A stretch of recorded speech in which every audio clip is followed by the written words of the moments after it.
लोभाच्या ग्रंथी आणि रागाच्या ग्रंथी स्वतःला मार खाव्यास लागते, भाऊ खूप नुकसान करते आणि दुसऱ्यालासुद्धा मार खाव्यास लावते.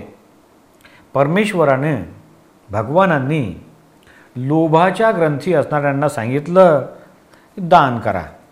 एक वेळी 5-25 रुपये सुटे करून रस्त्यावर टाकत जा. मग मन चलबिचल करते, कारण लोभाची ग्रंथी आहे ना आतमध्ये. मग ऐकलं नाही आणि असंच सुरू ठेवलं तर मग मन हळूहळू गप्प राहते.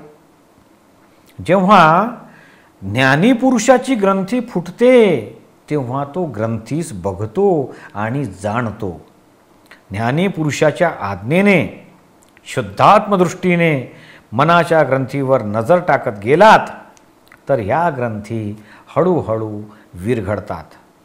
दादाश्री म्हणतात, आमच्याकडे अनंत सिद्धी आहेत, आम्ही तुमच्या ग्रंथी विरघळून टाकू अशी आमच्यामध्ये शक्ती आहे, पण अशी सिद्धी आम्ही क्वचितच वापरतो.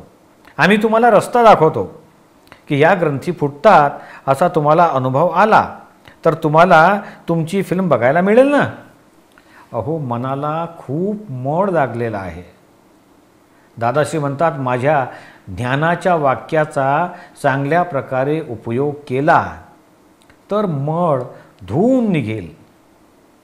जर मन भजी खाण्याची इच्छा करीत असेल तर ताबडतोब जागृती ठेवा आणि विचारा की हे व्यवस्थित बोलत आहे की कोणीतरी लबाड बोलत आहे.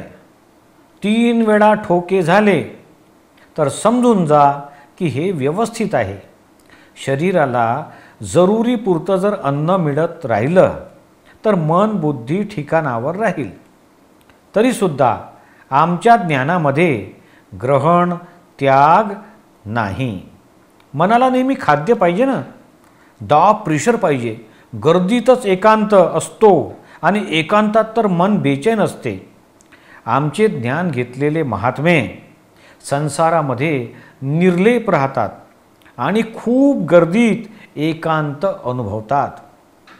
खूप गर्दी असेल तेव्हा मनाला त्याचे खाद्य मिळते, तेव्हा मन कामात मग्न होते.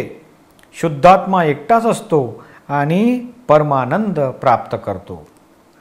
आता हा जो मरणाचा विचार आहे तो सर्वांना येत नाही का? येतोच. सर्वांना मरणाचा विचार येतो, पण लोक काय करतात? विचार येता क्षणीच त्याला झटकून देतात, काढून टाकतात. अरे मग सर्वच विचारांना काढून टाकणं नाही. दुसरं जे आवडते विचार आहेत त्यांना तो काढून टाकत नाही. दादाश्री म्हणतात, आमच्या ज्ञानाचं असं आहे की मरणाचं क्षण येईल तेव्हा ते स्वतः संपूर्ण प्रकटच होतं. त्यावेळेस आत्मा स्वतःच्या गुफेत बसून राहतो. मन, बुद्धी, चित्त, अहंकार सर्व गप्प बसतात. विमानामध्ये जरी बॉम्ब पडला तरी हा शांत राहतो.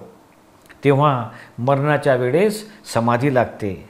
आमच्या ज्ञानी महात्म्यांना समाधी मरण येईल असं दादांचं वचन आहे.